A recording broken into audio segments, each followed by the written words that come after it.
know sometimes we don't want to, still we gotta chase our dreams. Reach up and reach high, because we're gonna pull through and give it all we got, even though it can seem hard to catch and make it happen. But we can't start sliding, come on, and do what you gotta do to fight on. And so no matter what comes your way, nothing can ruin your day or even wipe a smile away. Hi everyone, my name is Haley McNamara, and I'm the past president of the Durham College University of Ontario Institute of Technology Rotaract Club, and it is my pleasure to welcome Shirley Chung, this year's president.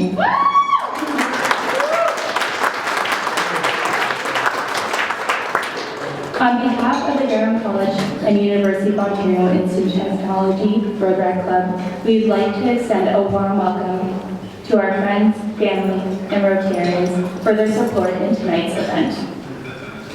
Before we get started, we'd like to call up Jill Thompson, UIT's Indigenous Cultural Advisor, who is from the Mississauga of Squeagox First Nation, and Christopher Grawl, fourth-year self-identified Métis student in forensic psychology, to officially welcome us to UIT Indigenous Land. Bonjour, Jill and Vision House, Squeagox Medicine Dungeon. So I want to say Chimmy Butch to Charlene for inviting us. And what I just said in my Anishinaabe language is, my name is Jill Thompson, and I'm from the Mississaugas of Squeagox Island First Nation. I'm the Indigenous Cultural Advisor at the cute little building right across the parking lot, the UIT Bagwading Indigenous Student Center. And so part of my job tonight is to welcome everyone to the traditional territory, which spans all the way from the Niagara area to the Bay of Quinte, and this is the Mississaugas traditional territory. So welcome everyone, and I wanted to introduce Chris. He is our work study student, and he's just going to tell you a little bit about himself.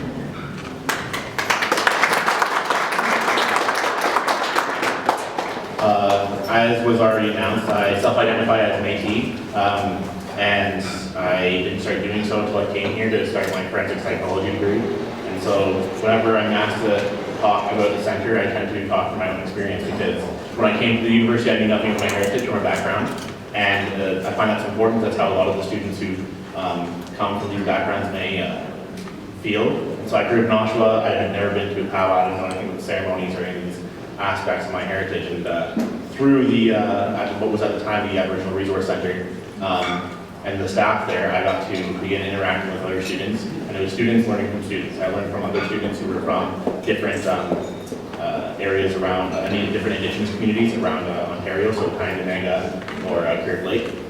And I also learned from the great staff at UIT, and now I work with them, and I have been active with them as an administrative assistant with work study programs, designing programs like the Indigenous Week events, which was a big hit this year, so we're excited to do it next year as well.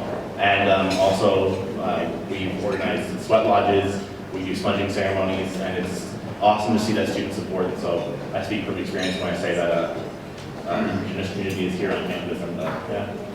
Thank you, Jill and Christopher, for a warm welcome. Next, we would like to introduce our next guest speaker, UIT's very own Vice President of External Relations, Susan McGovern.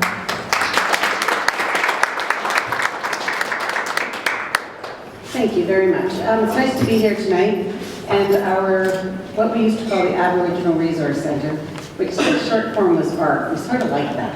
Now we're UDIC. It's not as catchy, but it's a fantastic place, and I'm very glad to be part of a group of people that worked really hard to get that up and running, and we hear great things about it, and everything you said is exactly what we want our students to be. So thank you, and thanks, Joe. I've been over there a couple of times. If you can go and visit, it's actually worth it. It's a neat place. And why are you people way over there? Come on. Yeah, there's food over there. I don't know if the girls are going to introduce, or our students, or our kids, as I call them, because I have some their age, are going to introduce John Henry, who's our mayor of Oshawa that supports our university and is a Rotarian. So we welcome you and thank you for coming. See that all over. And the other one is Joe Neal. Where's Joe? There you are, way back. Hi, Joe, I'm Sue. We've never met. But I did see you. Joe is our new regional counselor for Clarington, so thank you for supporting us and coming to the university, and we will keep you busy. Great building. Thanks. It is a great building. It's old and the floors are slanted, but it is nice. Yeah, your chairs will roll one way, believe me. Don't drop your pencil, you'll never find it. Anyway, in 2013, an enterprising and enthusiastic group of our university UOIT students worked with Oshawa Parkwood Rotary Club to create the Rotaract chapter in our community, and it's fantastic. One of their missions was to raise scholarship money and bursaries for our kids who need it. We're some of the neediest in the province, and we have some of the smartest in the province, and those two groups together, they need their financial support. So it's a wonderful gesture in the community, and the best thing about it, and what Chris had said, is it's students helping students, and that's a fantastic thing for us. Those are the kind of kids, students, that we try and grow at UOIT, so they're out there in the community all the time helping each other, and that's really where we want them to be. Rotaract's founding president, Christine Dombrowski. Is Christine here? She's not here. She's one of our poster children in our marketing campaign. And so will you, and so will you actually. She was a student at UOIT's Applied Industrial Mathematics. I was never good at that, and graduated in 2012. And she went on to earn a bachelor's degree in education right here in downtown Oshawa. And she now teaches at the McLaughlin Collegiate in Oshawa. So she grew up here, she learned here, and now she's here making money and paying taxes. Fantastic, right then? The vision of Christine and her fellow Rotaractors turned out to be a huge success, and last year, they have raised more than $32,000, is that right? So that's great. And that amount is matched by something the university has called the Student Success Fund, and that's a fund that the Board of Governors put together and passed and put forever in our budget. There's a $1 million matching fund, and our president, Tim McTiernan, was a strong supporter of that. So there's a chunk of cash that sits there, and when we get any donation over $5,000, we match it, and it gets twice as big. We invest that money, and we do our best to grow it. So it's a remarkable legacy that the students here have started, and the matching fund will help that continue. To date, because of their efforts, the university has dispersed 51 awards of $1,000 to students in all of our 7 faculties. So it actually does help, and $1,000 buys books and probably buys a few things they aren't supposed to buy, but maybe focus on the books. Subsequent members of Rotaract are carrying through with the legacy through the leadership of Haley McNamara. Where'd Haley go? She was right there. She's here somewhere. She's in the wall. Sorry, Haley, can she hear us? And she's now a UOIT's Commerce graduate who works as a resident life coordinator at Seneca College. So that's, learning here and going somewhere else. The torch was passed from this year's Rotaract president to Charlene, who everybody knows, and we're congratulate her again. Along with your school, but you have to do well at school. And she's now a third-year legal studies student who specializes in human rights law. So that's a lot of work and a lot of studying, and good for you. And she's won very many impressive academic awards, and I don't have the full list, but when we use you as a poster child, you can read about it.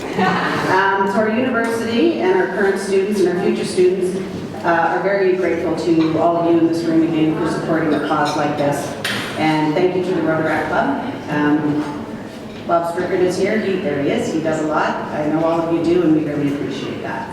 And Rotaract is a shining example of, as I said before, what we actually want our kids to be and what we try and teach them. A big piece of being a UOIT student is giving back to community, and being a UOIT faculty or staff member is giving back to community. We all have our not-for-profit organizations throughout the community and across Ontario that we support, and there is never an issue, taking a day off work and going to do that. Still do your work, but it's a good thing to do.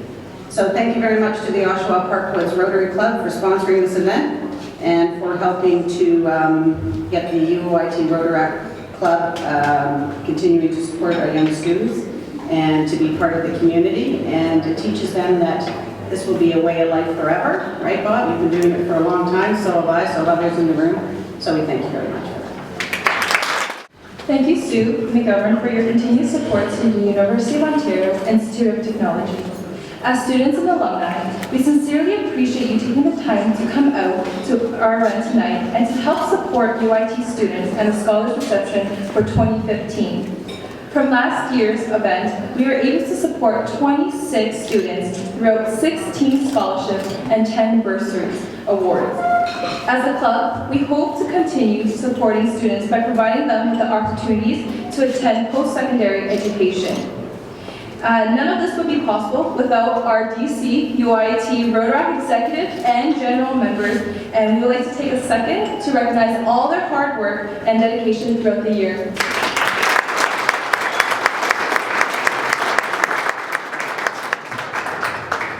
Also, at this point in time, we would like to thank a few mentors for their ongoing support and throughout the past couple of years.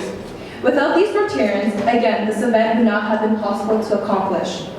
In addition, we would like to thank Devin Biddle, Mayor John Henry, Dr. Tess Pierce, and Nell Redley. In addition, we will also like to thank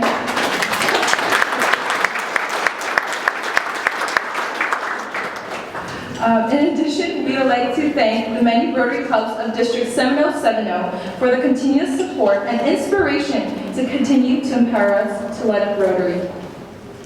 We have a lot planned for tonight's event. Please feel free to help yourself to hors d'oeuvres, wine, and soft drinks. Live entertainment from UIT students and clubs, along with our very talented student, Amay, she's actually my student, from Arcadia Academy of Music School. We also have a photo booth to our right, 50-50 tickets circling around, and live and silent auction at the back.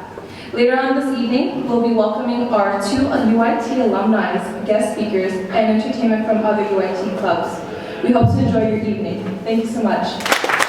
Welcome everyone, and thank you for being here. As Charlene said, I did graduate just last year actually from criminology, but I actually started off in the commerce program when I first started in 2008. But I changed my mind a little bit and found out that my passion was more so for criminology and the different subjects that I was learning in that area. So one of my main reasons for coming to UIT was that I could actually stay home. So I lived in Oshawa for the majority of my life, and I was happy to be able to stay home and save money in that way. Unfortunately, not all students have that luxury. So when I began at UIT, I did receive an entrance scholarship. And I must say, one of the greatest joys in life, at least for university students, is to see a little bit of a cut in that ever-climbing tuition balance, even if it's just a little bit. So it's almost as if an imaginary weight has been lifted off of our backs when we receive some sort of financial support that helps us through university. So with the support of scholarships, bursaries, and awards, many students can't even consider post-secondary education. So this is a great event that you're all here for that. My scholarship was actually great assistance in my university journey. My time at UIT has been the best time, the most crucial time of my life.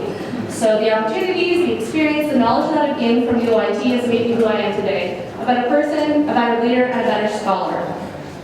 So without the financial support that UIT offered me, I would have really had a difficult time kind of getting that student experience. I had the support from the university, from OSAP, and from the part-time jobs that I carried throughout university, and that kind of alleviated the stress of the financial assistance that I needed, just being able to be in university. So despite that financial strain, which we all face, I was able to become a student leader in many different aspects. So like she said, I was able to be an orientation leader, which many of us can attest to. That was probably one of the best experiences of my life. And many of the students here have been orientation leaders at one point or another. I was able to run my own club, the Drama Club. So in Drama Club, we met on a weekly basis. I worked with students on a weekly basis. So that was a really great opportunity for students to kind of get away from all their schoolwork and just kind of relax and have fun. On top of that, I was able to put on a total of 5 productions, 3 of those including orientation week play entitled Single and Sexy, and yes, it is fun, and yes, it is one of those things that first years get to enjoy when they come to UIT. It's a good laugh, and they learn a lot from this play. And two other plays that I put on through the Drama Club. So without financial stability, I really would have had a very hard time being able to be as involved in university life if I hadn't had that. For me, I was actually really lucky to receive this position of a student recruitment officer, and I received that shortly after I graduated in 2014. There's a lot of different routes that I wanted to take when I graduated, and I still want to pursue those routes eventually, but I've actually really enjoyed being a recruitment officer. It's so rewarding to be able to talk to high school students and to be able to help them make the right choices for their future. So, as a recruitment officer, I attend high schools, I get to go to fairs, panels, and give them presentations about what UIT has to offer, financial aid, programs, student life, everything that they really need to know. But one of the most prominent concerns that I've received from high school students is how much their education is going to cost, right? How they're going to pay for it, and does the university offer financial aid, financial support? Oftentimes, if a student is deciding on a post-secondary institution, if that institution doesn't offer them the financial support that they need, they may not decide to go there. So that's an important factor to keep in mind. We all know that university is expensive and that tuition is increasing all over Canada, but the best piece of information that I've been able to give students is that UIT does offer bursaries, scholarships, and awards to support them. As a newer university, I definitely know that UIT doesn't have as many scholarships and bursaries and awards that some of the larger institutions have. But we are one of the fastest growing institutions in Canada. We hit just about 10,000 students this year, which is a really great landmark for us. Woohoo! Yeah. So I know that the students here at UIT would benefit greatly if that financial support increased at the same time. So I'm excited to be a part and see the future of UIT as it progresses, as I embark on my graduate studies in September. So what I'm most excited for is to see some of the students that I recruited this past year, and just to kind of see them flourish and do well in school, because I've seen them so excited, and there's a good handful of students who are like, I'm coming to UIT, I'm really excited, I'm so glad that you're here at my school, and it's so great to see that, right? And then just getting them to ask me questions and to get all that information that they need before they start. Currently, 50% of those employed with the City of Toronto are actually reaching or are at the age of retirement. So, many industries, similar to many of your own, are soon requiring skilled employees who have the knowledge and experience to build the future of those workforces. So, with your generosity and support, you're actually creating the workforce of tomorrow. So thank you all very much. As a local as well as Amber, I grew up in Oshawa, and I can personally attest to the growth that has come with the development of this campus.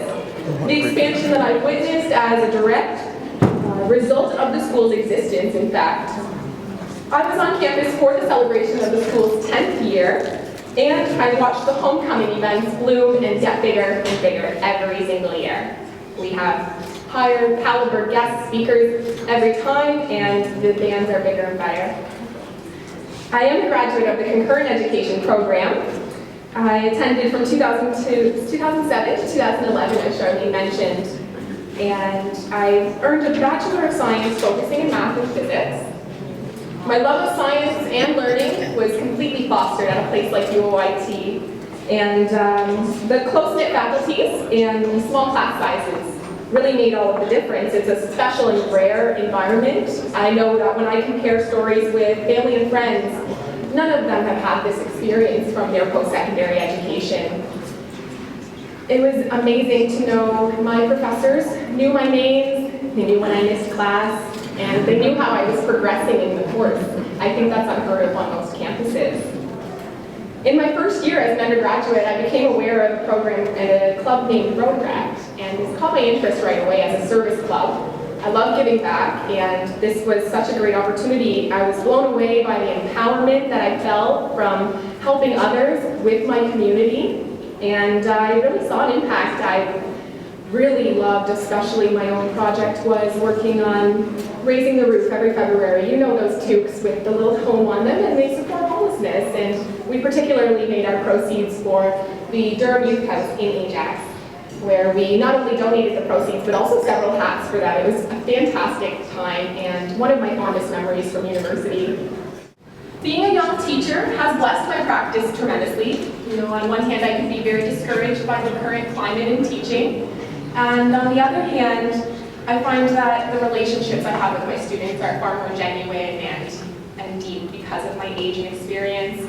I know many of them look forward to speaking with me about their coming year. I focus in math and physics, as I mentioned, which is typically a senior topic, so a lot of grade 12s making their applications and scholarship applications for that matter. While I envision myself exclusively as a classroom teacher, certainly, I think most teacher candidates do, I have a terrific teaching job now, and it's not in a classroom. In fact, I tutor one-on-one through an agency called A+ Tutoring with certified teachers. It's something that I'm involved in the development of and have really been blessed to work with kids every day and teach math every day, even if it's not in a classroom.